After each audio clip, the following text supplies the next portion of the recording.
আত্মসহায়ক গোটৰ মহিলাসকলে কৰিব লাগিব এটি বিশেষ কাম যদি নকৰে তেনে ক্ষেত্ৰত আপোনালোকে এই 10,000 টকা লাভ নকৰিব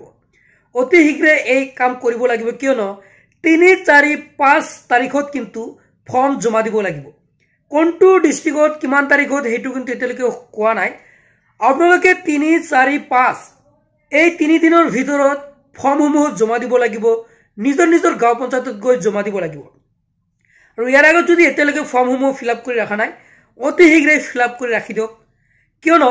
যেহেতু মুখ্যমন্ত্ৰীয়ে ঘোষণা কৰি দিছে যে 3 তাৰিখত আৰু 4 5 এই 3 দিনত কিন্তু ফৰ্মসমূহ লোৱা হ'ব হেহে এতিয়াই আপোনালোকে ফৰ্মসমূহ যদি ফিল আপ কৰা নাই ফিল আপ কৰি ৰাখক আৰু কেনেকৈ ফিল আপ কৰিব লাগে যদি ভিডিওটো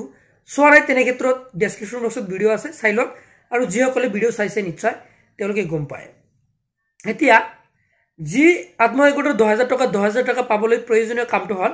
যে তেওঁলোকৰ বিজনেস প্ল্যান সাৰ্টিফিকেট অৰ্থাৎ বিজনেস প্ল্যান যিখন হয় সেইখন কিন্তু ফৰ্ম ফিল আপ কৰিব লাগিব